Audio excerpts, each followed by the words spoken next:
This is the MLW Radio Network.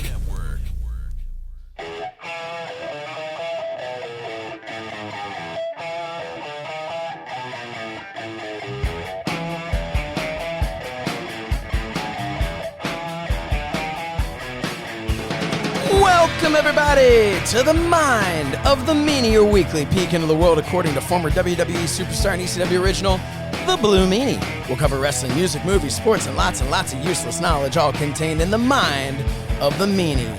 I am your tour guide, Josh Chernoff, and he is The Blue Meanie. Meanie, what's on your mind?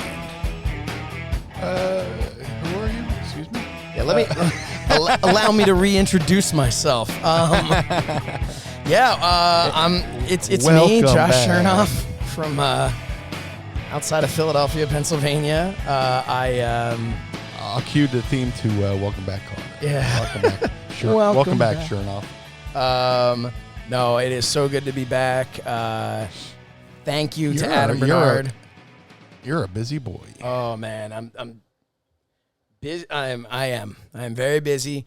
But it is so good to be back. Adam has been, at this point, it's not even to call him the temporary tour guide. I think in the last 5 weeks, I've been here twice. So he's like a guy who studied how to take DDP yoga, and now he's certified kind of thing. You know? He's certified to co-host or host the Mind of the Meanie. Now, you guys have been doing an amazing job. You found him, so then I'll take all the credit. I've been go ahead, man. I orchestrated some amazing episodes that I wasn't a part of. But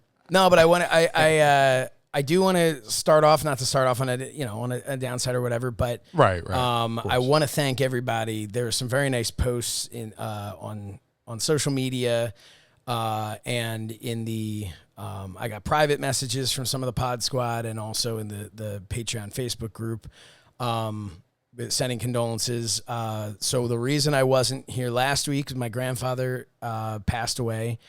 And it was so it's been a tough week. He was a little inside baseball. My shoot job in commercial real estate was his business that he welcomed me into when I was 19. And without him, I would not have any of what I have today. The freedom in my schedule that business allows me is what allows me to do this, what allows me to work for Fight. If I had to have a regular 9 to 5 and I didn't have my own business and of course, my brother as well. But if I didn't have my own business, I wouldn't be able to just say, oh, you need me to do a Fight and Focus at 2:00 in the afternoon at some point, or, everything I'm doing now, is because of that opportunity. But more so than anything else, he was just I could not have asked for a better grandfather. I was very lucky. I had, 2 amazing parents, and while I never met my dad's parents, my mom's parents, we've talked about before last year, we lost my grandmother and now my grandfather, but I got to grow up with them as like a second set of parents. We were incredibly close. Meanie, I know what that is like to be, to have grandparents. Some people, and there's nothing wrong with this, some people have grandparents who they're the people you kind of just go and visit, every 6 weeks or every couple months you go and you see, the old people and I was very fortunate that that's not what my relationship was. And growing up, they were always a huge part of my life and huge supporters of everything that I've done. And my grandfather is 94 years old, so he lived a very long life. He was not done. He had, he always, if he would have been able to be in the office, he would have been in the office on his last day. And unfortunately, what I do think, since we have a bit of a platform here, his health wasn't great. His heart was weak. He was, 94. But he somehow even being triple vaccinated, somehow caught COVID. And he started just kind of having a little bit of trouble breathing. And about 2 days later, he was gone. So the lesson in that is get vaccinated, wear your mask. I think we've all said that enough on here. Yeah. But he was definitely the type of person that it took something like COVID to take him down, because otherwise I think he would have lived to 300. He had a very strong will, and I've tried to learn a lot from him in business. I've learned a ton from him in business. And one of the big things that he would always say is, when they say no, that's when we get started. And I think that that's something, that's advice that can apply to people in all parts of business and parts of life.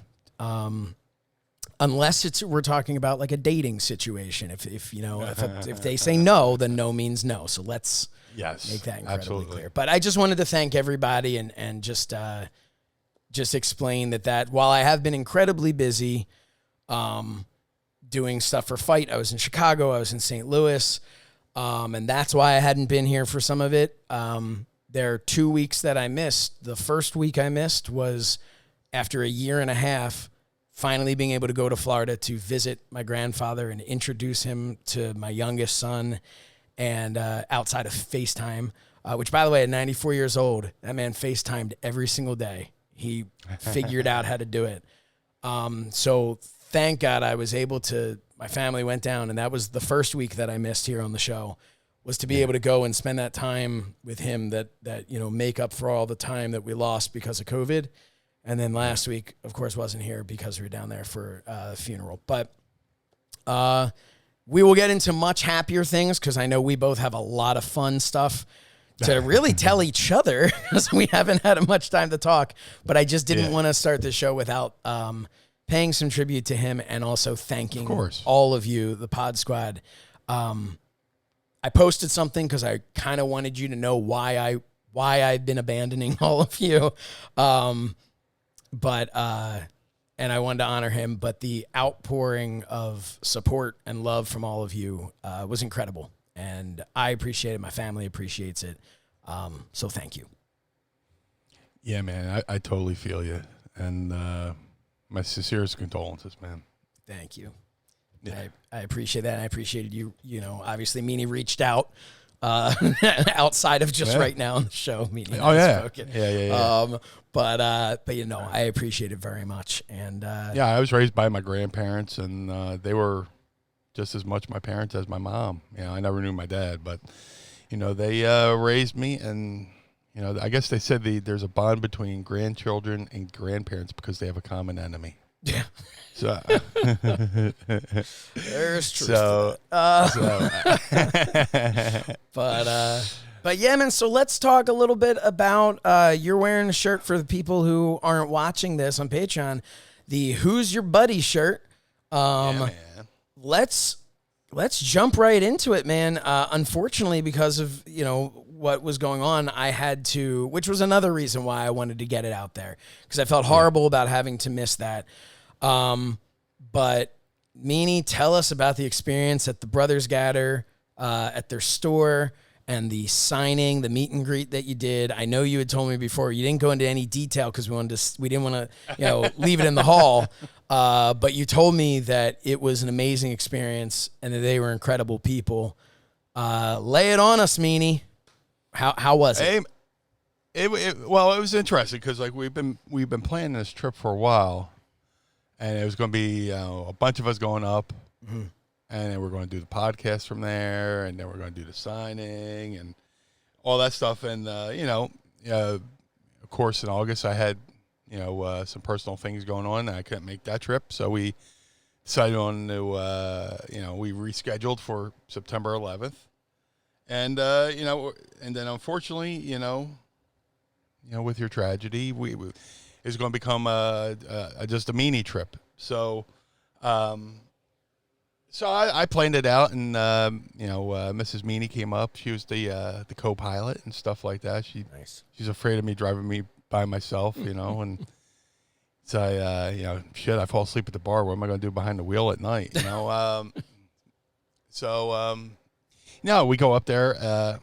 It's a great drive. They're in Port Henry, New York, which when I mapped out, I thought I'll just drive through Pennsylvania. And it turns out it's actually quicker to go through Jersey, which blew my mind. So, drove through Jersey, got up there, and wasn't a bad drive. I mean, technically, it's like driving, like, if you're from, Philly, Pennsylvania area, it's kind of like driving from Philly slightly past Pittsburgh, but just going north. So it was like a 6-hour, 7-hour drive. Oh, and, really? Yeah. I thought it was going to be like 5 hours. Well, you hit the Jersey traffic, and, I wasn't able to leave Philly till like 5. So I'm hitting so you're, I'm hitting a little bit of that shore traffic. I'm hitting a little bit of that New York traffic. Of course, there was a couple accidents. But once I got up there, I got on 87, which is like the road that takes you all the way up pretty much. And I was surprised. I was seeing signs for Montreal. I was like, oh. Yeah. How far did I go? Yeah, I know. Like Port Henry's like only an hour and a half from Montreal, which is crazy. It was just insane. But no, it was cool. It was a nice drive up. It was much more scenic coming back because the sun was out. But it felt like I was in the town where they filmed Newhart.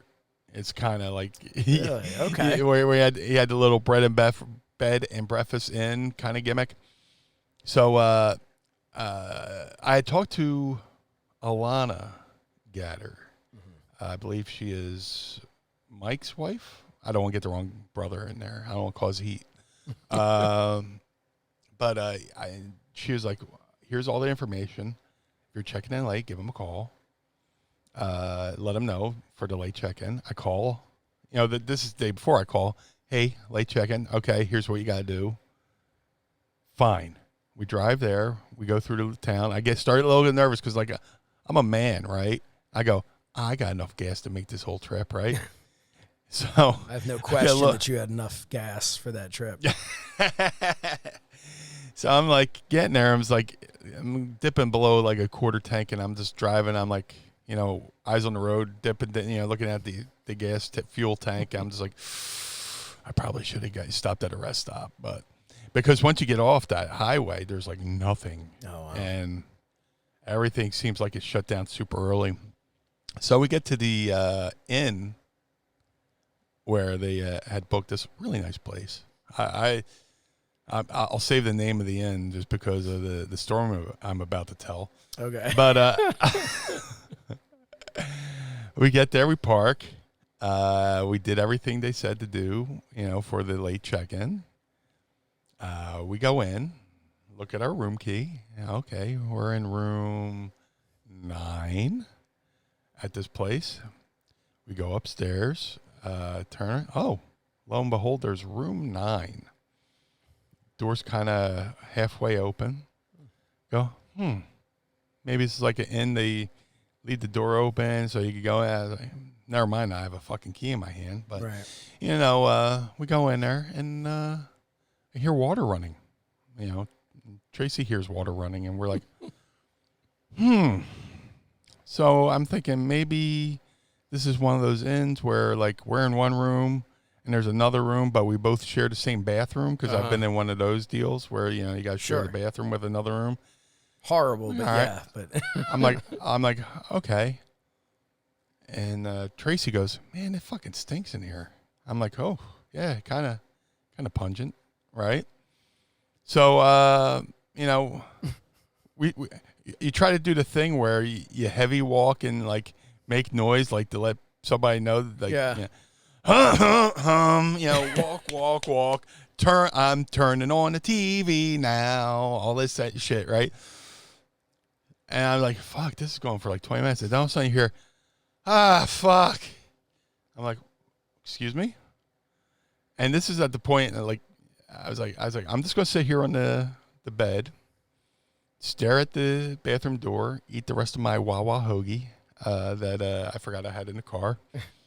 And let's let the games begin, because there's a couple times I was like, you hear, oh God, like, good Lord, man. What am I? Please be an adjoining bathroom. Please. I hope this person goes into another. Okay, so the water stops running. Door opens. A lady walks out in her towel and just stares at me and Tracy. And I'm like, hi. She goes, and she's looking at me like, what are you doing in my room? I'm like, I'm Brian. I pulled up the envelope. It says, Brian, room 9. I'm Brian. This is room 9. She goes, I'm in room 7. Yeah, I'm room 9. She goes, I'm so embarrassed. And walks out, like she's wrapped in a towel. She's got her bra in her hand. And I'm just like, oh my God. You know, and she leaves, go in the bathroom. The tub is full of vomit and just puke all over the fucking place. Just, oh my God.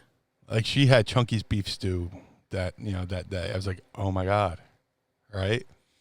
And that explains the smell smelled when we walked in. And she's like, bah. And I turn around, her fucking underwear still on the fucking floor. I'm just like, man. If you had to put an age to this woman. 40s maybe. Okay. 40s. Just for the visual, just to kind of. Yeah, for the blonde hair, tattoos on her feet or whatever. She had some random tattoos. It was just like pick a spot tattoos, Yeah. So it's just like, okay. So I look up the phone number for the place, call, no answer. Oh, there's an email. Well, I call Alana. I was like, hey, just so you know, there was somebody in our room, and our bathroom's covered. Well, thank God the tub.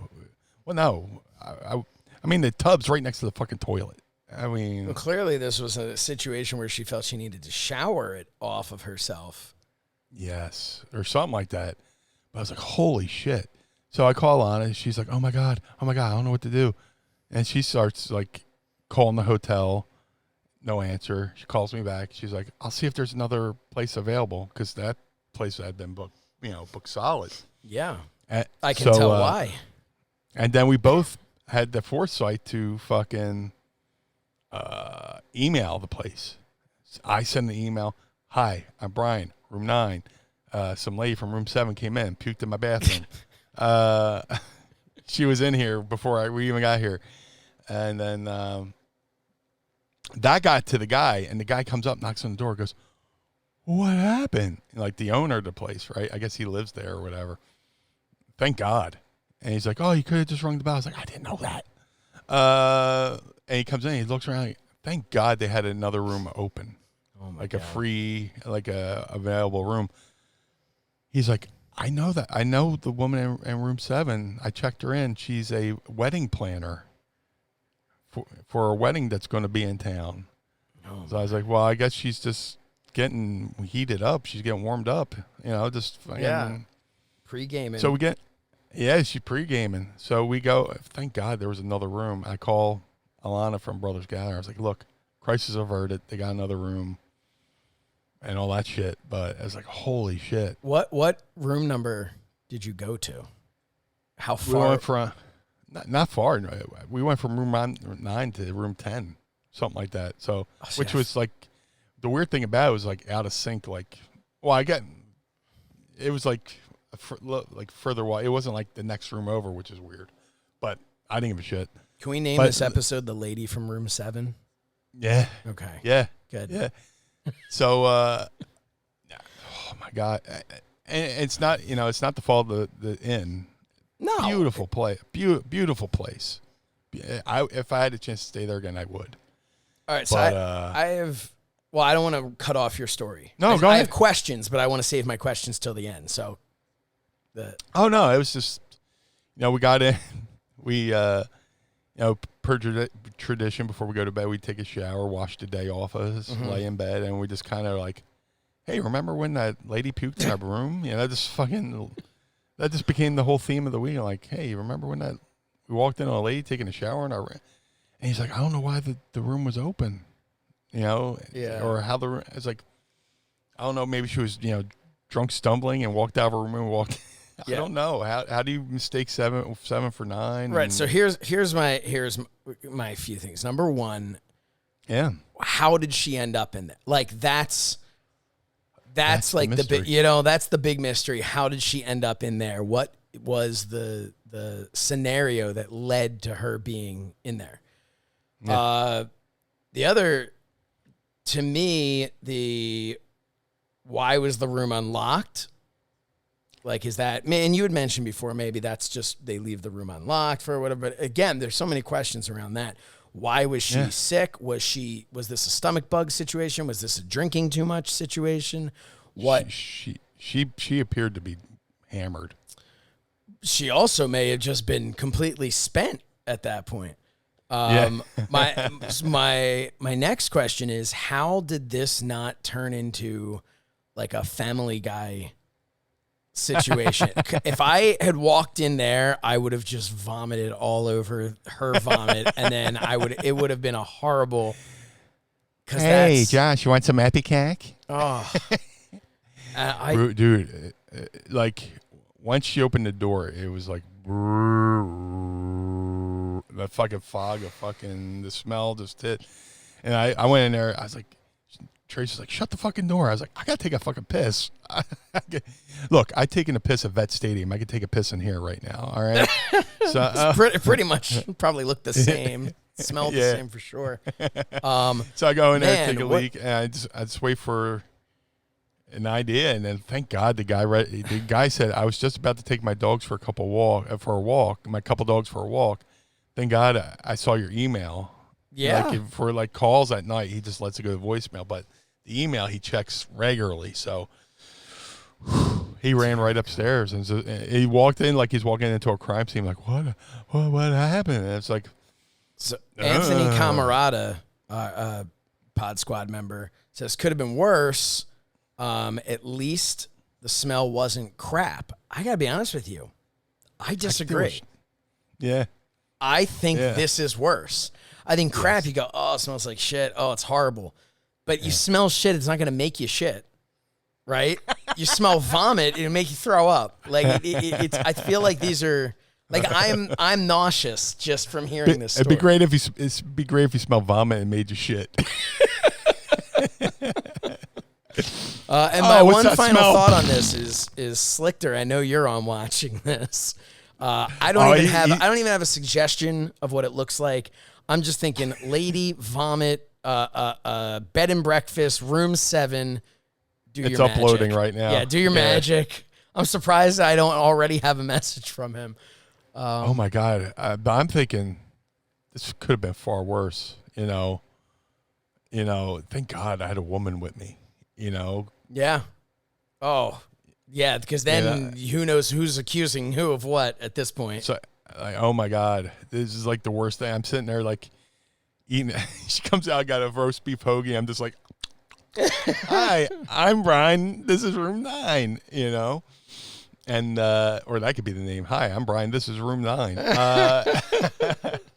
I did everything. Here's my envelope with my name, and here's my instructions. You're in the wrong room. Oh, and I thought. That this was going to be a situation like where they had double booked the room. Like I remember one of the Starcasts, they were supposed to know that I was showing up on, we'll say like a Thursday night, but they thought I was showing up Friday. So they booked the room. And so luckily I ended up just mentioning to them I gave them my name and they're like, oh, it's not, or they said to me, your person you're sharing the room with is already checked in. And I'm like, no, he's in the car right now. And they're like, no, he's. So thank God they said they had already checked in, because had they kept that information, we would have been at like 1, or it was like 11:30 at night or something. We would have been just sticking the key in and walking right into somebody who was probably sound asleep in there. And that would have been horrible. That's where I thought you were headed with like someone was already. This took a turn that, I mean, obviously I don't think any of us were expecting, least of all you. Good God, man. Just, thank God, It could have been worse, just imagine if like I hadn't hit traffic, maybe we could have avoided all this. Or imagine me being in bed and somebody just stumbles into the room. Well, I would have had the door locked. Right. Or it could have been worse. Well, imagine a scenario where the timing had worked itself to you and Tracy get into the room.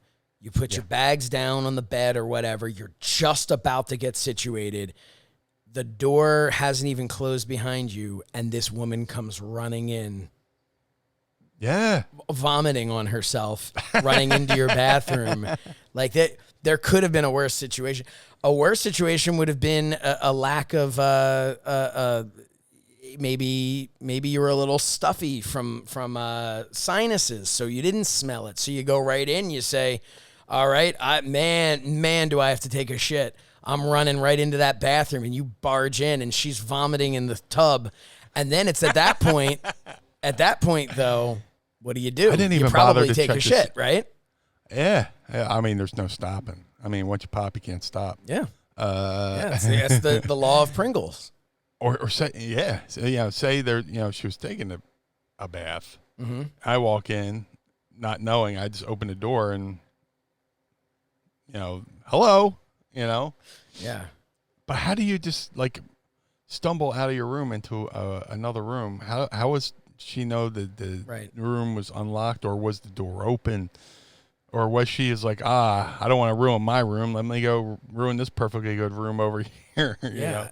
And then again, why was she vomiting? What was the... Yeah. I mean, look, there's no HIPAA law against finding out the name of somebody that stayed in a room. I would love to find this person and get her on the show next week. That to me would be just to find the whole... We don't have to say her name on air. We can, But I should email the guy to be like, hey, was there any fallout? Or no pun intended, from the woman how from did room this 7. end?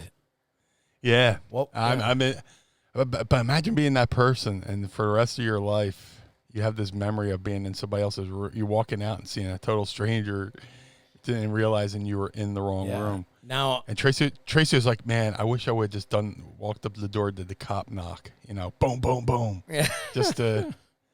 because we waited for like a good 20 minutes, just like. See, I wouldn't have been able, especially that smell. I would have been right out of the room going, "Hey, I don't know what's happening here?" But so there's no there was no one at the front desk. Is that or there was someone at the front desk? Well, like it's like a bed and breakfast inn.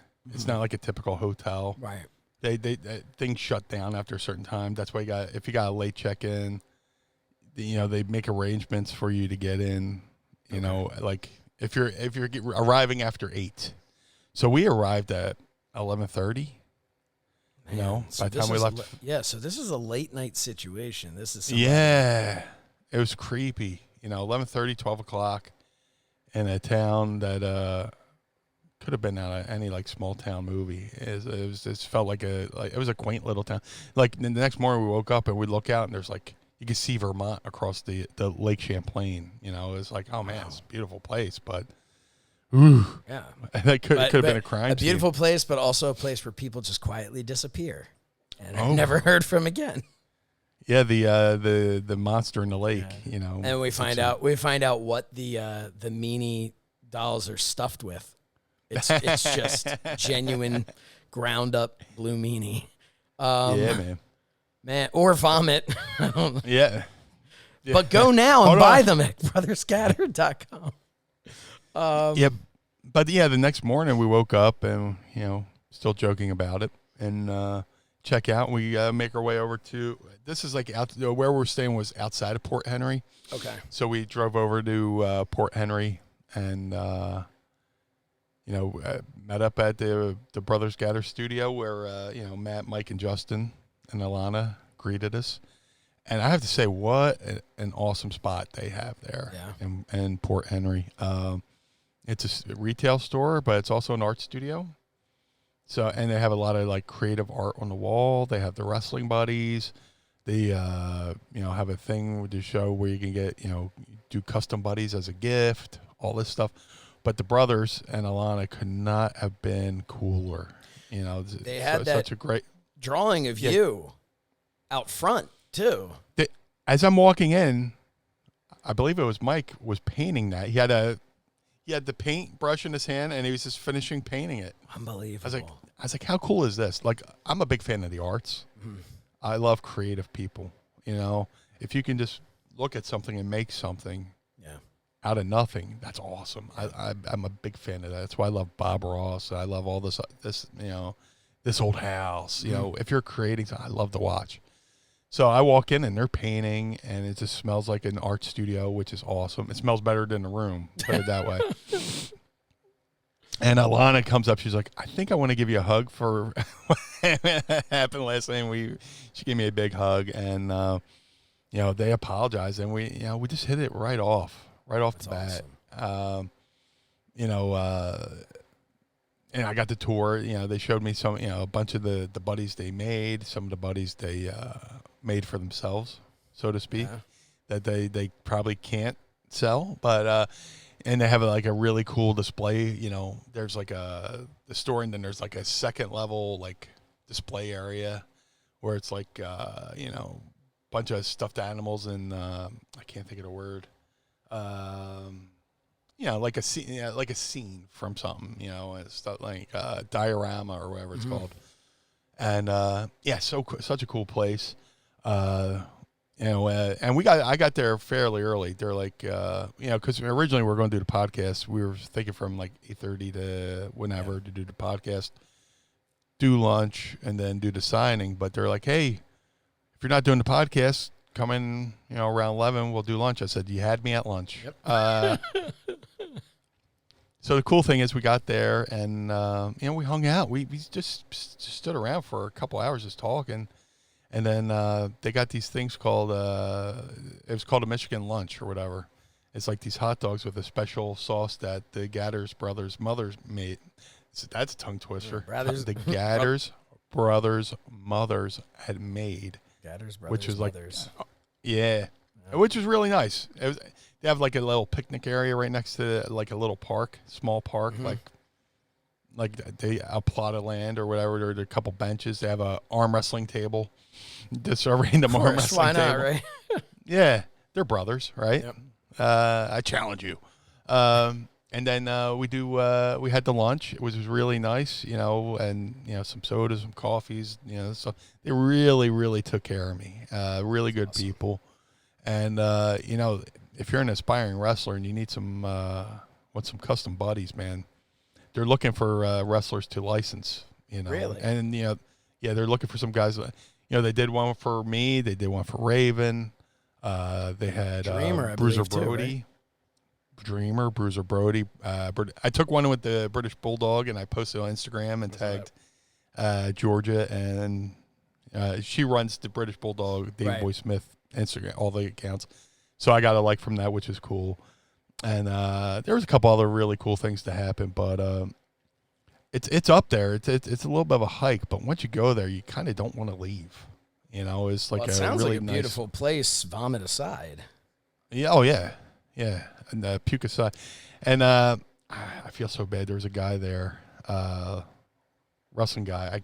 And I'm just going to kill me. I can't think of his name, but he was asking for you, and he kept calling you Smirnoff. I was like, right. And I was like, wrestling guy, like he's a wrestler. He's from Tennessee. He moved up there. Takes amazing photographs, videos. He had made a video montage that they played in the store. Oh yeah. He does graphic arts. He did a couple 8x10s that they had for me to sign and stuff like that. Oh, very cool. And it's killing me. I can't think of his name right now, but big dude, great guy. Big dude. Yeah. Great guy. It'll come. Of course, it'll come to me once we stop recording. But but no, that's fine.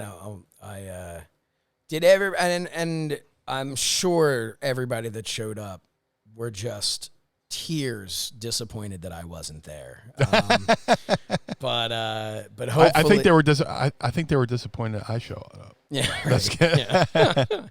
They all come in. They're like, we were here for Chernoff. Who's this blue guy? What is? Yeah, get the. Yeah, I'm sure that's how Beat it worked. Beat it, fatty. But hopefully they were all understanding. No, dude, it was a really good atmosphere. I'd love to go back up. Yeah, you know, maybe like I don't want to wear out my welcome. Yeah, but 'cause I'll eat that Michigan lunch all day. Oh, man. So I hope to eventually at some point make it back up there, or make it up there. And I do know if you're listening to this and you are one of the people who did pay for, you bought one of my buddies and wanted them signed. I've already spoken with Alana. She, first of all, gave me your information. I haven't yet, but I'm going to be making a phone call to you to thank you, to try and make up for the lack of meet and greet. And then she also is sending me, apparently, she's going to send me the front of the buddy of just the fabric for me to sign, and then I can send it back, and then they can stuff it and sew it and everything. So you're not going to get to meet me in person, which honestly, not that big of a deal. But you will still get your signed buddies, and I'll give you all a call, and we'll get to chat for a few to kind of make up for that, because I feel really bad that I wasn't able to it's totally understandable. Yeah, I know, and everybody, everyone understood, and I appreciate that. But I still, I made a commitment, and if somebody is crazy enough to want to spend money on meeting me and having me sign something, I feel like the least I can do is try and make good on that. So it was a really great awesome. It was a great turnout. Again, that's hence why I would love to go back. Yeah, and maybe go out there a day early and just hang. Just enjoy the place. Their shop is like, if it was here in Philly, I'd just go over just to hang out. That's awesome.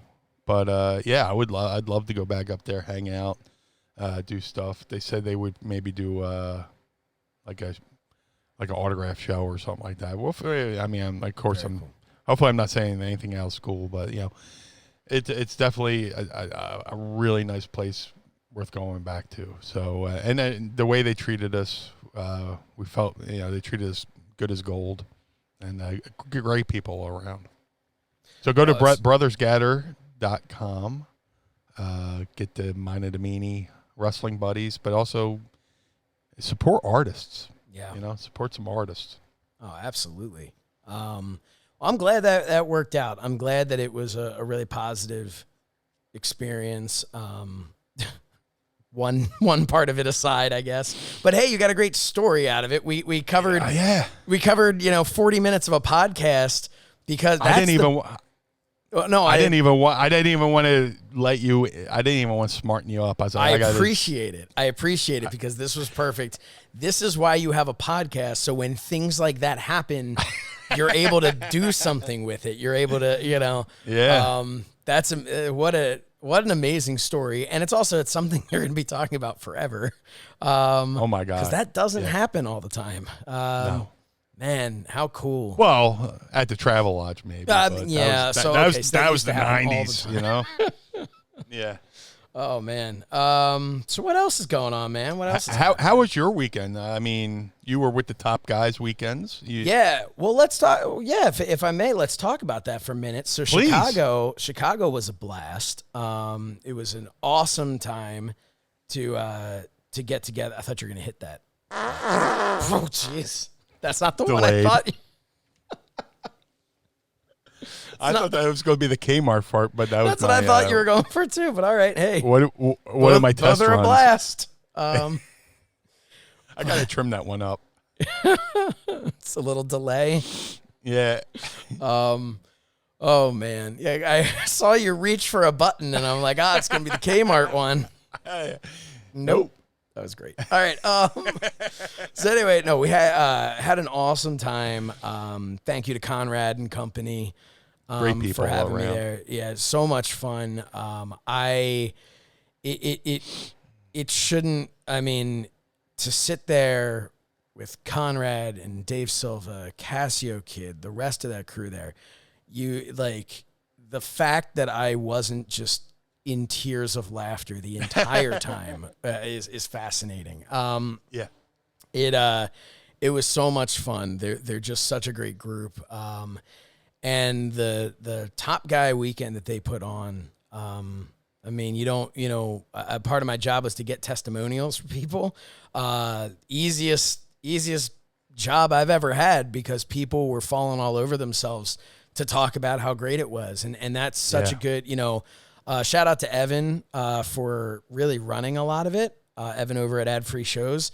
He really was the what Conrad was to StarCast. Like, he really oversaw and organized so much of this. And people just kept saying that it exceeded their expectations. And I think that, that's what you want. I mean, there were surprises there. Jerry the King Lawler to be there doing to be a surprise guest on the live Jim Ross show. Like, that was so cool. I got the opportunity to interview the two of them for social media. I had met both individually. I'd never had the opportunity to interview Jim Ross before. I had interviewed Jerry Lawler, but to be able to stand in the middle of JR and the King, that was so cool. That was, you always have there this from being in the business for decades now, meeting anyone and everyone that there is, but there's still that like mark out moment when it's the person from your childhood. The person from, for me, I guess my teenage years, I'm not that, not that old, but not that young. But that was really cool. Got to meet Paul White for the first time ever. I'd never met him before. Turns out he's big. He's a large guy. That's no BS either. That's no BS. No, he's that was really cool, and to be able to just all the surprises, Sting, and then Calvin Tan took over. There it is. That man took over one night. So after the show was over, they had a karaoke thing. Rebel did karaoke, and brought with her a bunch of AEW talent. Well, awesome. One thing led to another. So this was right after Rampage. So all of a sudden, the whole AEW locker room pretty much just shows up in the green room, straight up took over that green room to the point where I'm looking, all right, there's some swag here that I was being polite and not taking, but I really need to go grab this right now or it's going to be gone. But they came in and had themselves some food, some drink, and had a good time. And then someone who knew Calvin did magic mentioned it, and Austin Gunn was all over that. He's like, let me see. Awesome. I want to see magic. And pretty much picture Austin Gunn during the pandemic period when he was front row at AEW all the time. Yeah. That's pretty much what you had sitting there as Calvin did magic. He was just a child, just so happy and filled with wonder with every trick. That's great. The problem was every time Calvin would do a trick, he would react so big that someone else would be like, what happened? What happened? And then the next thing you know, that person's watching, that person. Then you've got the Blade saying, hey, can you do this for the bunny? And, and then so she's going crazy. So then some of the other girls are hearing, oh, one of our own is screaming, everything okay? Comes over, and now it's freaking 3:00 in the morning, and Calvin went from, he has done his trick so many times. I thought that at some point, I thought Conrad was just going to grab him and throw him out of there just so we could go to bed. And I'm sitting there at one point, and I'm just trying to drop some hints. I'm sitting over at the table with Conrad and the rest of the crew, and Calvin's behind me at the table with all the AEW guys. And I'm just trying. I'm just like, man, got to be down here at 8:00 tomorrow. That's going to be not a lot of sleep that we're going to have, just trying to let ease them in. And Calvin, meanwhile, kept going all right, well, here, I'll do one more. But then it's what are you going to do? Because then Tony Khan walks in, right? So what are you going to do? Be like, oh, sorry, Mr. Khan, I'm done. No, Tony Khan's in the room now. That man is, Conrad was joking that you're going to be seeing Double or Nothing, and the opening for Double or Nothing in Vegas is going to be Calvin doing magic tricks in the opening video montage. Calvin's there getting himself a job with AEW as a magician. That's awesome. I hope so. But it was an experience. But I will say, this is not a joke. Legitimately, one of the best experiences I had was getting to meet everybody, all of the top guys there, and getting to meet James Sorensen in person. Yeah. So we had such. That's pretty much how I felt. Even though it was James' birthday, and I said, you know what? I'm going to give you one of these new Fight TV Josh Chernoff action figures available now That's at quite handsome. SoSoChernoff.com. I said, you know what, man? It's your birthday. Here's an action, because he wanted to buy one from me. I said, no. Here's your action figure for free, and I'm going to sign it to you, whatever you want. Wrote him a nice little happy birthday, whatever. Comes to me like a day later. Hey, so I put the figure in my bag, and I lost my bag. So I was like, well, I don't have any. Sorry, man. I don't have any, whatever. Calvin was nice enough because I'd brought Calvin a figure. So the last night, Calvin goes to me, he goes, you know what? He's like, I was thinking about it. He's like, just give him my figure. I'll grab another one. So thankfully, I was able to give James another figure. So in essence, James Sorensen got 2 free signed happy birthday figures. There is one for this year and next year. There's a top guy somewhere else that has a happy birthday James Sorensen signed figure, and James has one. But I got to meet James. Got to just spend some real good quality time with him, and a fun story. Since I know James is on here watching us live, so I have a couple fun James Sorensen stories if you'd like to hear, Meanie. Oh, absolutely. All right. So the first one. The first one was we had fun. We took some pictures with the belts. We had a good time.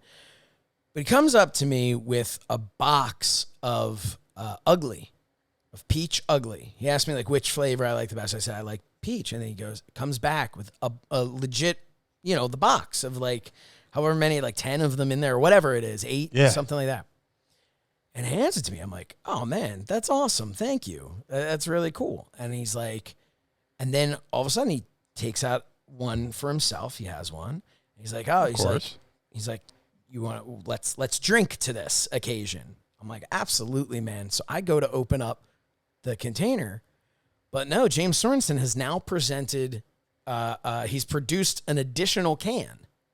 So now he gives me another can. So he has a can, another can, and I'm holding the box and I'm Sandmanning it, opening up the can.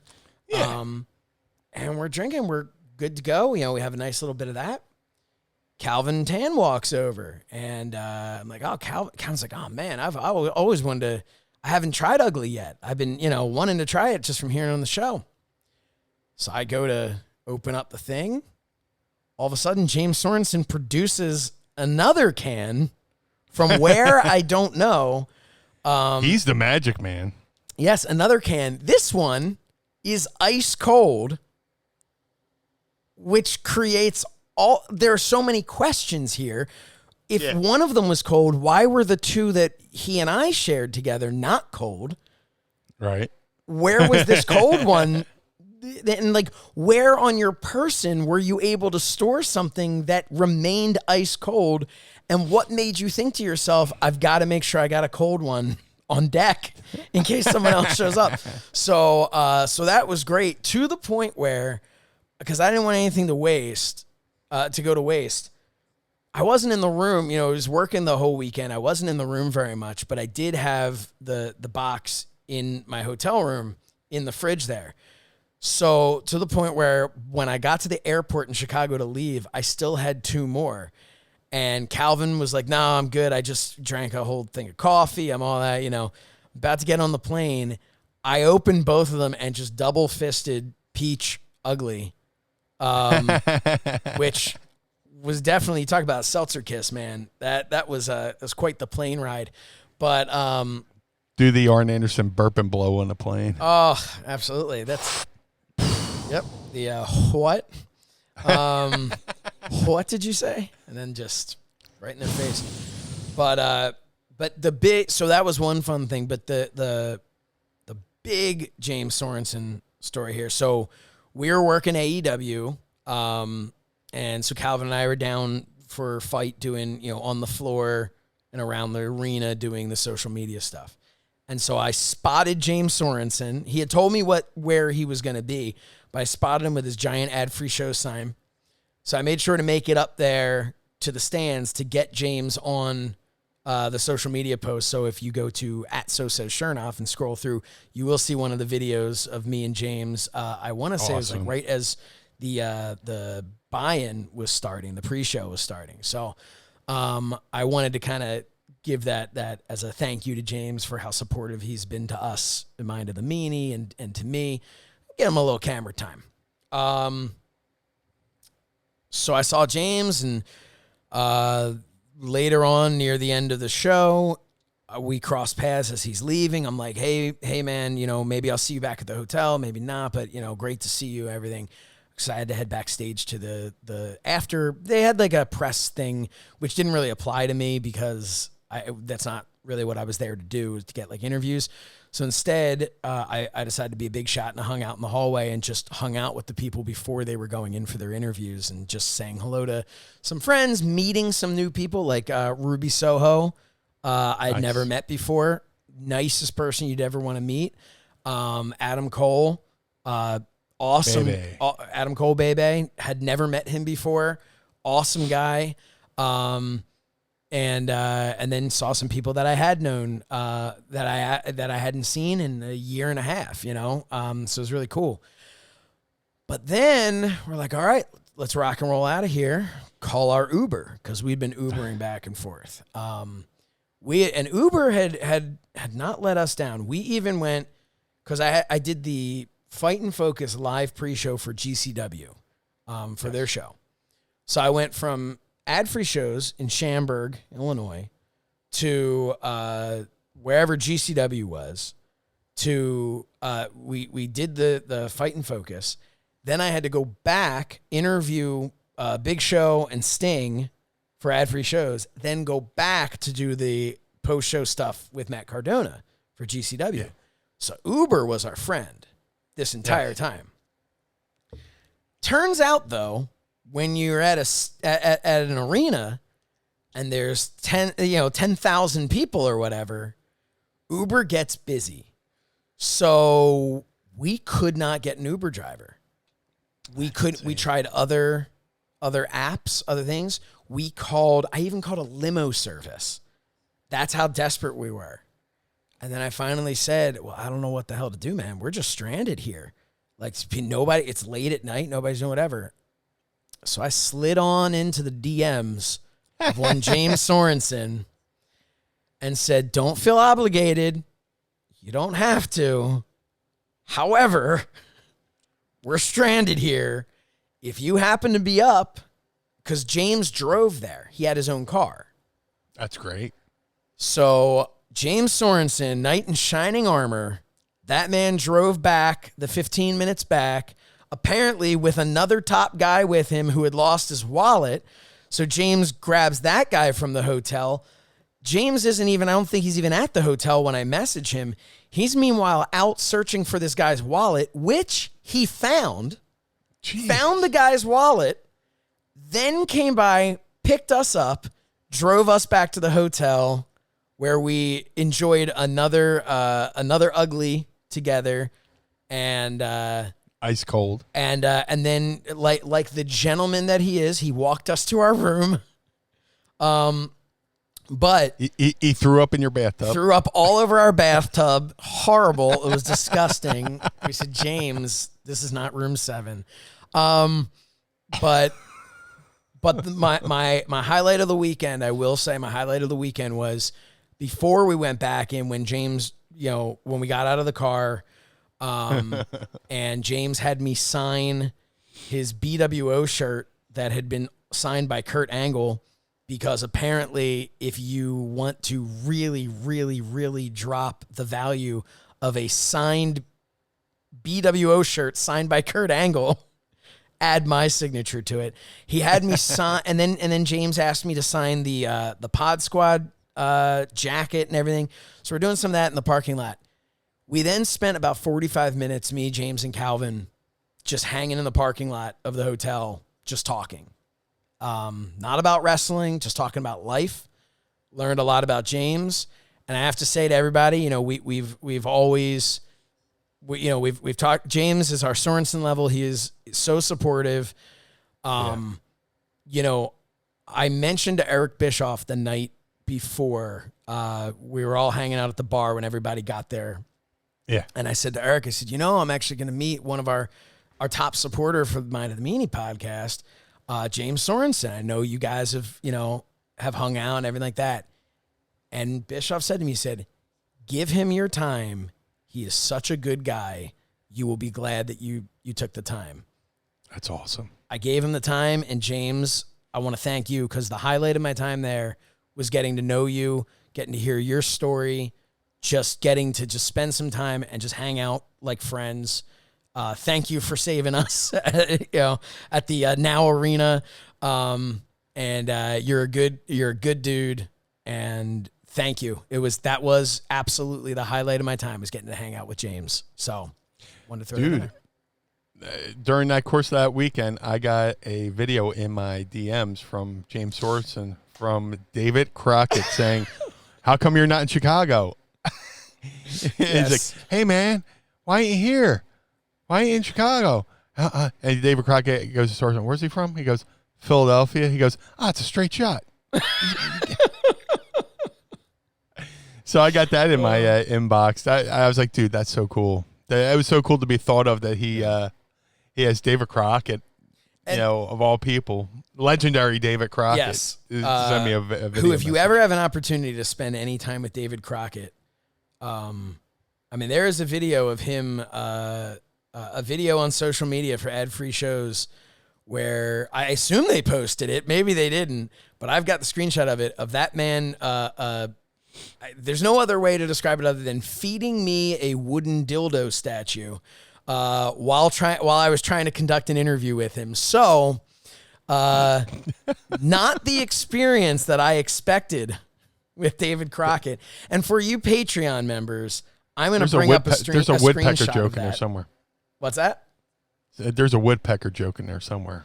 Oh man, it was. So this was. If you guys are familiar with Efron over at Ad Free Shows, another great guy, really really nice guy. He does the WrestleGamia, and he presented these two penis statues to Tony Schiavone. One was a rainbow colored giant one, and then there was a smaller one because he was something like he was such a dick he needed more. So, but here, Tony Two Cocks. For those of you who can see this, this is the screenshot of the legendary David Crockett.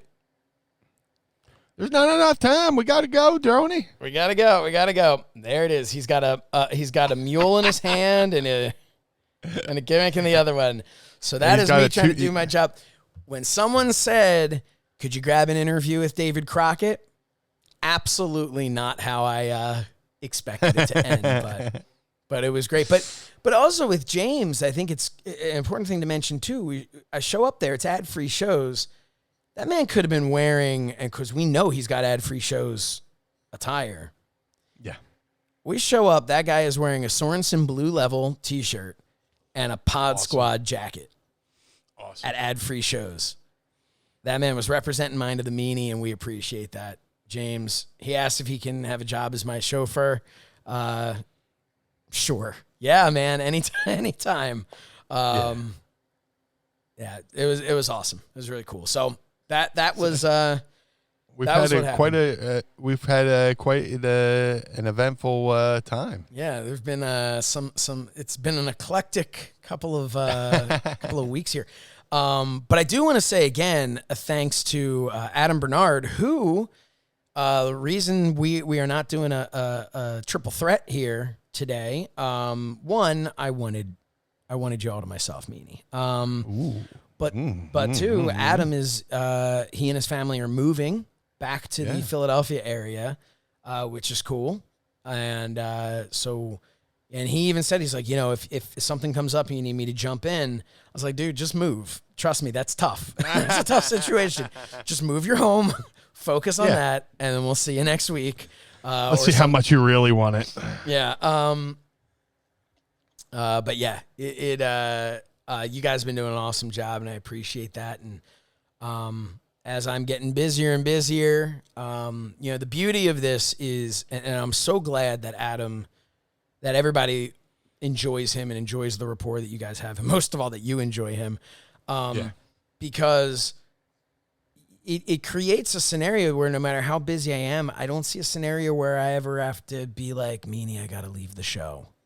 Like, I don't, because we've got Adam here, and I can, disappear and always know that I can come home again, which is nice. But and again, I don't want to deprive you of opportunities. Which I you got to do what you got to do. I appreciate. Well, I mean, this is what you were doing before. This is what you were doing before the pod. Doing all this. And I think that was something that was an easy.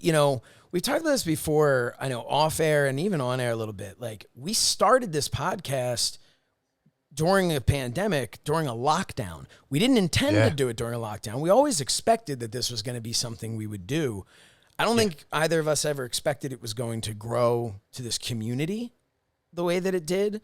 But we did it at a time where we had nothing to do. We weren't traveling. We weren't doing any shoot stuff. We weren't, and so like you said, this is the stuff, I popped into your mind because we did an interview at MLW where I was there for Fight doing interviews.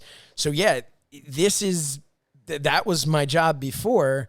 And now that we're back in the real world, and plus the fact that they've made me a producer now, and like all these things that I'm doing with them, I'm busier, but it's also something that we always kind of expected was eventually going to happen. So I'm just glad that that when I'm not able to make it, that we have Adam there. And I also think it's fun too. This was kind of cool because after, 70 something weeks, it was nice. We almost had like a little break where it was nice to be like, all right, Meanie, so what's been up? As opposed to like, what it had been where I felt like almost like you and I knew everything that was going on in each other's lives to the point where we said, hit record and it's like, well, what's going on? Well, I guess we'll just tell that story that we already know what's happening. And, so this has been fun. That's why I kind of held the one story I'm glad in my back pocket. And, like you said, we're doing like, during the lockdown, we're talking almost every day, and we're doing like 4-hour shows. What the fuck? But now, you back in the real world, you're doing stuff with Fight. I got stuff going on my own deal here. Yep. And I'm glad we still have opportunities to do this. Yes. So, and I'm glad we have the support of the Pod Squad, and Pod Squad's been awesome. And very forgiving. Yes. Yes. Especially, okay, we're going to do this one at night. Okay, we're doing this one in the morning. Or whatever, And and still here we are. Just they kind of just follow our schedule, which is so cool and so appreciated. Man, it's we've been very lucky to have everybody here. And I know that there's stories that we need to catch up on at some point off air, like your trip to Alaska, which I know you've talked about on the show, but you and I at some point will catch up on all of these things. But man, it's been a wild ride. It's getting even wilder. I just got an email before we went on the air from AEW with the information of, I didn't even know this was going to, last I had heard was, well, it's not a pay-per-view. I know it's a big deal, but we're not going to do anything at the Arthur Ashe Stadium. Turns out I'm going to be there on Wednesday, which is nice. I am very excited about, because what an incredible atmosphere that's going to be. I have never done anything for a stadium, never worked a stadium before. So that's going to be kind of cool. But there's that. And I'm going to be at some future GCW shows in New York and in New Jersey. And so things are things are busy and a lot of other stuff in the workings with through my relationship with Fight, which I'm very very excited to tell everybody about once I know what it is that's actually happening. But yes, I've been lucky, and I appreciate Meanie all the support and all the support from the Pod Squad too, and absolutely. And hey, I want to say, I've gotten a lot of support with my new figure available right now at sosaychernoff.com for Fight. You earn your Fight points. And a great shout out from Matt Cardona this week on Major Wrestling for Your podcast. I really appreciate it, as his two co-hosts, Mark Sterling and Brian Myers, gave him all kinds of shit for the fact that he said he was going to have to throw out my Mind of the Meanie figure, which he told me in person, goes, I think I'm going to have to introduce it to my friend Duke, the dumpster. He's like, I can't have two of your figures. I can't, because he really needed this new one. So everybody else is just like, what do you, they're like, Mark's like, send it to me. Brian's like, why don't you just give it away on the show? Why are you throwing it out? And this is apparently what he does.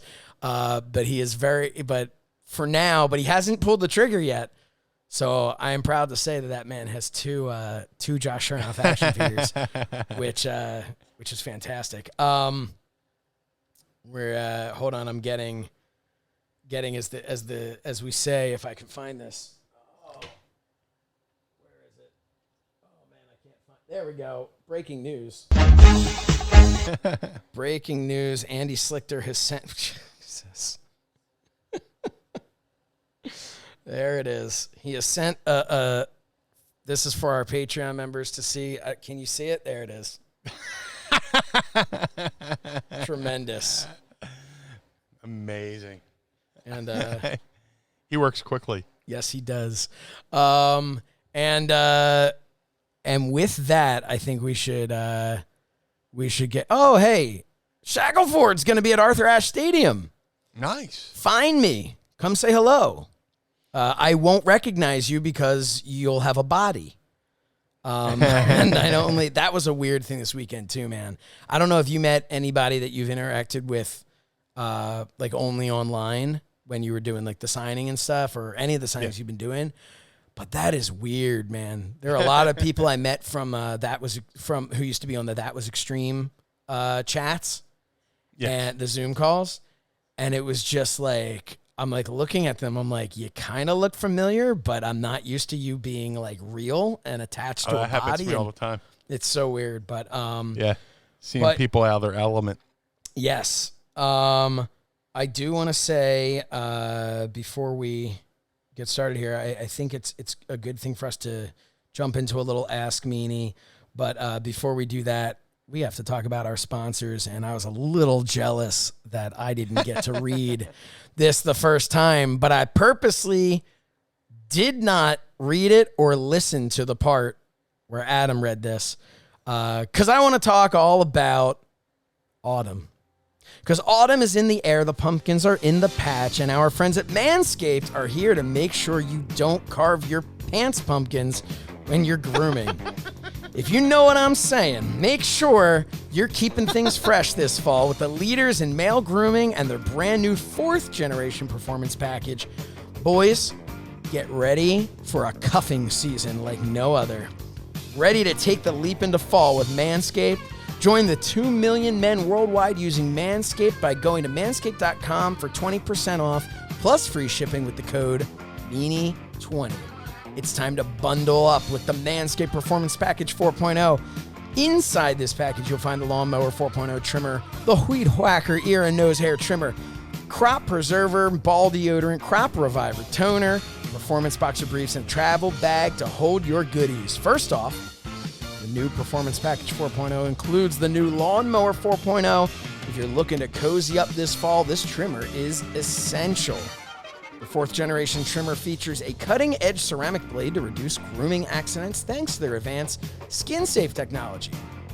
It also gives you the ability to turn the 4000K LED spotlight on and off when needed for a more precise shave. Plus, it's waterproof. The Performance Package 4.0 also includes the Weed Whacker to chop your worst weeds Up top, in your nose and ears, the nose and ear hair trimmer uses a 9,000 RPM motor-powered 360-degree rotary dual-blade system to provide proprietary skin-safe technology, which helps prevent nicks, snags, and tugs in those delicate holes. Seal the deal with Manscaped's liquid formulations, the crop preserver ball deodorant. Everyone knows pumpkin spice lattes and ball deodorant go hand in hand. Then, after trimming the pumpkin patch and whacking the leaves, give your balls a boost and use Crop Reviver. Manscaped even threw in 2 free gifts to the Performance Package 4.0, the Manscaped Boxers, and the Shed Travel Bag. Get comfy on the home and on the go this season. Get 20% off plus free shipping with code MEANIE20 at manscaped.com. That's 20% off free shipping with code MEANIE20 at manscaped.com. Make your balls a priority this fall. Choose Manscaped. Your balls will thank you, and so do we. But Meanie, Absolutely. At this point in time, would you like to ask Meanie anything? I would love to. It's time to ask me anything. Ask me something. All right. We definitely need to I'm update going to that. crack up a seltzer here real quick. Do it. I don't have a seltzer. You know what I do have? There you go. What's that? I have this. Jesus. This is supposed to have me drinking throughout the day. Good morning. You've got it. Remember your goal. That's it. Keep drinking. No excuses. A little bit more. Well done. Well, what time is it as we're recording this? It is just about 2 o'clock in the afternoon. So I should be somewhere right around here, and you can kind of see where I am. So I am not drinking nearly enough water. So I'll have to down this when we're finished. Yes. Anyway, let's ask Meanie some questions here. Andy Slichter, you knocked it out of the park with this logo. That's going to be a T-shirt. Throw that in the Dropbox if you would, my friend. Okay. Where are we here? Okay, let's see. Ask Meanie. We're going to start with our good friend Ringside Rant. Hashtag Ask Meanie. What are your thoughts on the show Heels on Stars? I love it. It's really good. It's about a family-owned wrestling company in Georgia, and it's kind of like when you think of a show, like The Walking Dead. People are like, oh, it's about zombies. No, it's not about zombies. It's about people who are living in this atmosphere. Like people are like, oh, this is a wrestling show. It's about people who happen to be wrestlers in the world of wrestling and just the stuff that happens in real life. And it's really good. I really like it a lot. I watch it. Every time I watch it, I think of my time. It reminds me of the time I lived at Al's school in Lima, small town. We had our own school. We had our own building. We did shows. We did events and all that stuff. And I really like it. I haven't watched the latest episode. I will be doing that soon. I usually catch most shows late.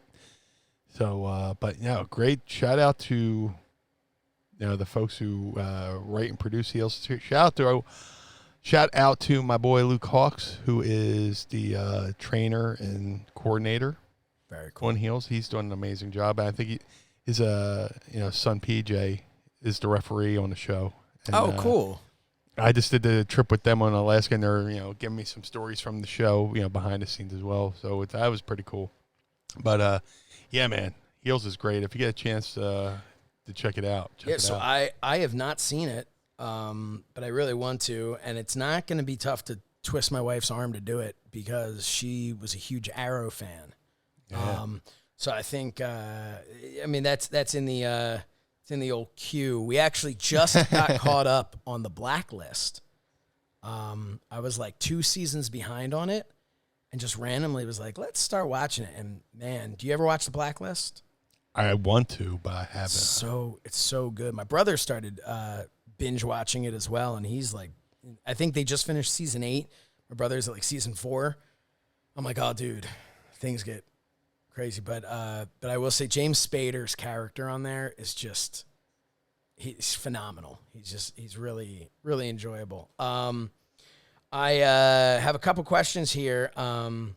Okay, Shackleford, also known as A-Bales8, writes, Meanie, do you ever tailgate at the Eagles games? I have. I haven't recently because of COVID, but the last one I did was the Eagles Patriots here in Philly. Okay. Went and hung out there, and then I went over to Donnie and Bev's and watched the rest of the game. But I've been to more away games than home games, which is odd. I guess because I don't know. It's like a mixture of two things I like: travel and football. So, but yeah, I have. I need to get down there and tailgate with my boys from the Fourth and John podcast. Ah, yes. Great guys. I pop in their chat streams here and there and talk football. And I'm supposed to be ramping up my podcast with Giovanni Hamilton talking Philadelphia Eagles stuff too. Time to get back into that, man. Yeah, Eagles, yeah. They had a nice win this weekend, so hopefully, and it's just week one. I'm just saying they're undefeated this season. Yes. That's all I'm saying. I can't. Whatever. I would like to congratulate the Dallas Cowboys on having the first loss of September. Yeah. And Yeah. But Nova. Man, how'd you deal with you didn't sit next to him on the flight, right? He wasn't on my flight. Right. Yeah, Nova. Sit there, talk about how great Dallas is gonna be. No, I've met Nova like twice. Love the guy. Have not. Just for any new listeners who are tuning in, who are like, who is this new Josh Chernoff guy, and where is Adam Bernard? By the way, we are going to have an Adam Bernard guy shirt coming soon to Pro Wrestling Tees. We have that great Andy Slichter made this amazing Eat the Shoe, inspired by the new CM Punk shirt. We're waiting to see whether or not that parody is rejected by Pro Wrestling Tees or not. But it is available right now.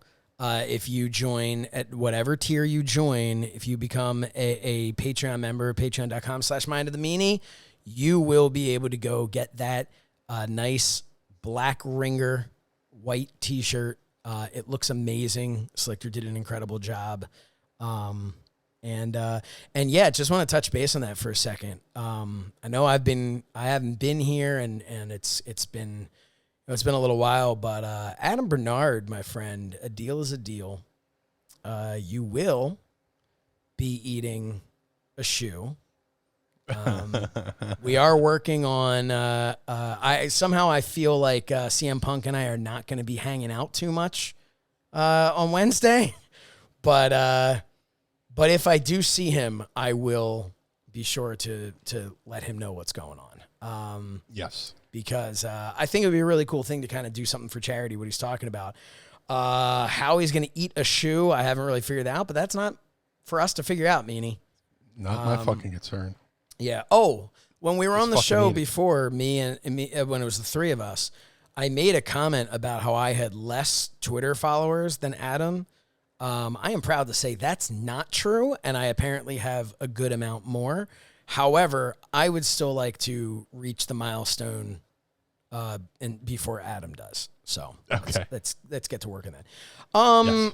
Did you guys do, Mark and Dryden had questions. Did you do these? I don't listen to the product. Did you guys do these last week about the conspiracy theories yes. of the Montreal Screwjob? You did. Okay. Yes. Well, he did ask, following the Montreal Screwjob, what did you and Josh think the WWF's future was? He thought it was bleak and WCW had them by the balls. So you covered that one as well? Yeah. Okay.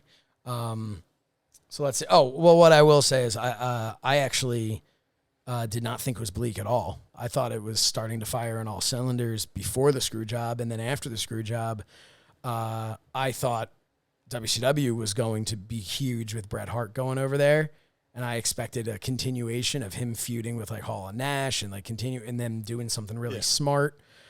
But I guess that's a conversation to have with Sorensen's friend Bischoff another day. I guess in about a month, for our 83rd episode. Okay, we've got, did you answer Andy Slichter's question of thoughts on Mick Foley, what he had to say about AEW All Out? What did he say? I know his WWE We Have a Problem video he did. Which, I think that's probably it. Which I kind of concur with. Just dude. Last night, Scott Steiner's son or Rick Steiner's son, Scott's nephew. He looks like Scott, which is weird. You know what's really weird? This is how I described him to my brother today because he hadn't seen it. I said he looks like Rick, like 100% Rick with Scott's build, yet still Rick's body. Yeah. Like I can't explain that. But I'm just annoyed by that new name. Stupid. It's stupid. Braun Breaker. What the fuck is that? What is a Braun Breaker? You had a perfect name with Rex Steiner. Yes. Were you the one who tweeted that out? Because I saw. Not me. Okay, I saw somebody had said that, and I was like, genius. Because his name is Rex Steiner. That's his last name. So Rex, yep. R-E-X, Steiner. Or Braun Rex Steiner, if you don't want to call him Steiner and you want to say, hey, we know what their shoot name is because it's 2021. The only thought I had was maybe Scott and Rick own the rights to Steiner because of the fact that it is not their name and it is a stage name. They may own the rights to it, and that's a question for Mike Dawkins. But our buddy, old pal. Yeah, that's. Which I'm gonna have to tell you something off air about that. Okay, that's a Conrad move right there that always pisses me off when I listen to his podcast, and I'll tell Bruce like, oh yeah, that's something we got to talk about off air. But no one would actually find it interesting. I just can't say it on air.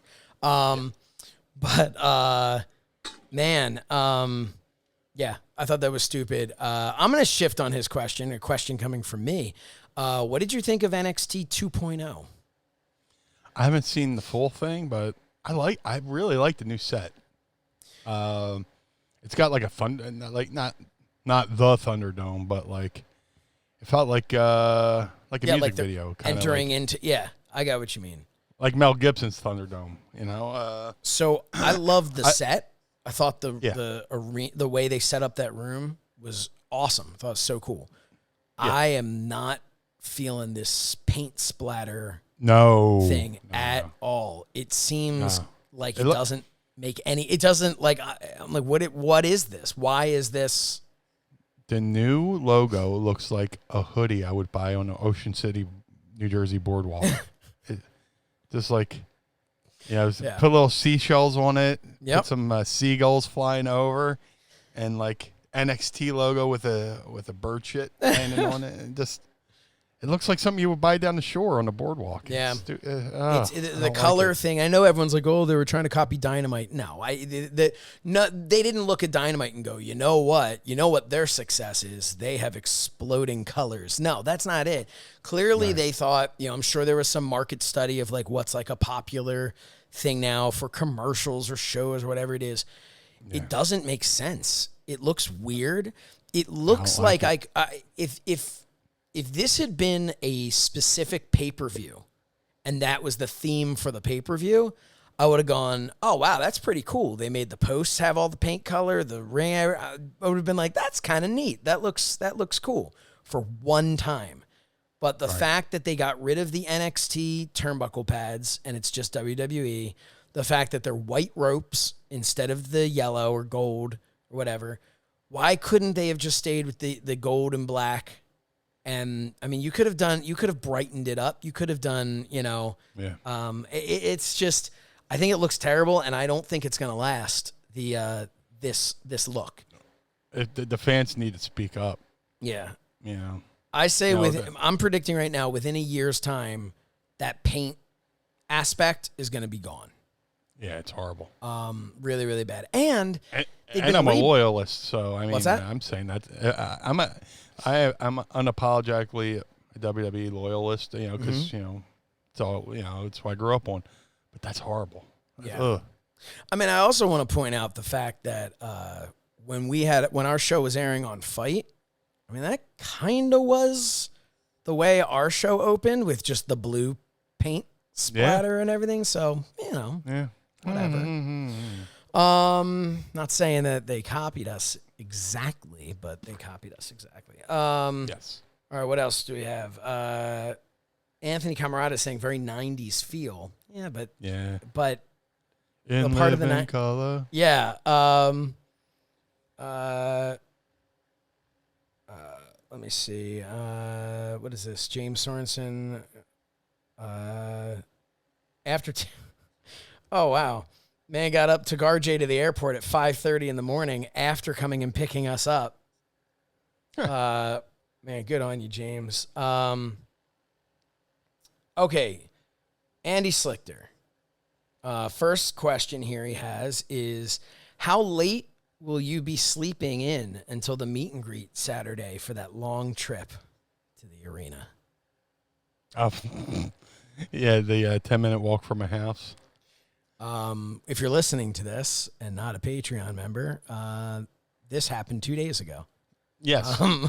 I hope you were there. Slichter also writes, and I think this will be our last question here. Do not want to take away from Big E winning the championship, since he absolutely deserves it, but do you think this was some hot shot booking due to ratings? Nah.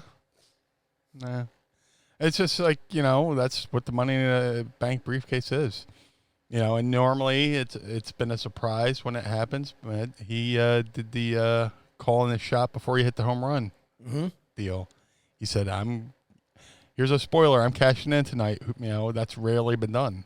So it's just a cool aspect, I think. I thought that was really cool. And just because if it was, a change of plans because of ratings, I could see them changing it, but that's not always necessarily a bad thing. I mean, that's kind of exactly what we want from them, right? Like, we want them to go, oh, the ratings are down a little bit. The fans don't seem to be enjoying that. AEW beat us in the demo, the demo that's, all important. And they may have looked at that and said, you know what? We're going to save this for a pay-per-view. Why not do it in front of a larger audience on Monday Night Raw? Why not do that? Garner a little interest to tune into Extreme Rules and see where we go from there and everything. And so I think that, people talk about hot-shotting something, but I also think that sometimes hot-shotting it is them doing exactly what we've asked, which is listen to us, listen to what we like and what we don't like, and if we don't like it, please adjust course as quickly as possible. If something sucks, don't feel like, but we got to wrap up the story. No, you've dropped enough stuff over the years. I think it's okay. Drop the crap and get into something. And I was super happy for Big E. I never met the guy. Would love to meet him at some point. But I am such a huge fan of his. I'm very happy for him. And I thought him and Lashley, man, that's a match that I'd like to see fleshed out. I'd like to really see a long match between the two of them, because that was whatever he calls, I don't know, a big meaty men slapping meat or whatever it was. Slapping meat. Yeah. That was good. That was two big ass incredible athletes. That could be a really fun match to watch long term. Absolutely. But that's it, Meanie. That's it for today. So I'll see you in November. Yeah, man. And actually, in all honesty, I just found out, like I mentioned, that I'm going to be doing the AEW show, and then that's on Wednesday. I'm doing GCW on Friday. So Meanie and I will have a conversation about next week's schedule, and see if I can't be here next week again. And if I can't be here, then Adam will be back. If I can be here, maybe we'll invite Adam along for the ride, and we'll all hang out together. But either way, again, my heartfelt thanks to everybody in the Pod Squad. You are all awesome. We talk about how this is a community all the time, but to get the outpour of love and support from all of you that I did for a personal matter that had nothing to do with wrestling, nothing to do with Mind of the Meanie and the Pod Squad and all that. It truly, truly meant the world to me, and I thank all of you for all of your thoughts, your prayers, your kind words. And Meanie, anything you'd like to leave us with here before we take it home? No, again, thank you. Thank you, Josh, for being here. And thank you for making this thing happen, even when you can't be here with Adam. And thank you to Adam for being the perfect host as well. It's kind of like being in Van Halen. Yep. You got David Roth and Sammy Hagar. It rarely, when you replace like a host, it rarely works. But and then again, we've seen it happen with Conrad. Sometimes Conrad can't make a show, and he's got the perfect roster over there. Yeah. To make things work. So, thank you, Josh. Thank you, Adam, for making this work. Thank you to the Pod Squad for listening and supporting. Thank you to the Pod Squad who downloads this every Monday. Thank you to the Pod Squad who watches us record this live as we do it. So it means a lot. 78 episodes. It sounds insane, but here we are, and I look forward to what things may come. Me too. And in the meantime, go ahead and follow us on social media at Mind of the Meanie across all platforms. Follow him. He's at Blue Meanie BWO, and I am at So Says Chernoff. Hey, guess what? We still have a few Mind of the Meanie 2-packs from Cello Toys available. Just because I got a new one and Meanie's got a new one coming, doesn't mean that these are out of style. These are a must-have. So go right now over to mindofthemeanie.com and pick up your Mind of the Meanie 2-pack. Meanie and I are going to get together sometime next couple days to sign a bunch so that there'll be more available, more signed that are available. And check us out over ProWrestlingTees.com/Mind of the Meanie. And then, of course, as individuals, ProWrestlingTees.com/Blue Meanie and ProWrestlingTees.com/So Says Chernoff. Did I get that right? Yeah. Okay. No, not mine. Yours. Is it Blue? Oh, yeah, Blue Meanie. Yes. It's been so long, I felt like I was maybe I was messing that up. But, hey, also check us out on Cameo at Blue Meanie BWO and at So Says Chernoff. And Meanie is there. You still doing that shoot? You still shooting? Yeah, if you want me to shoot you a well wish over at ProWrestlingTees.com/Blue Meanie. It's like Cameo, but for wrestling. Yeah, it's awesome, and definitely check it out. And definitely check us out again next Monday and every Monday for another trip into the mind of the Meanie. Blue World Order. The world of MLW radio never stops.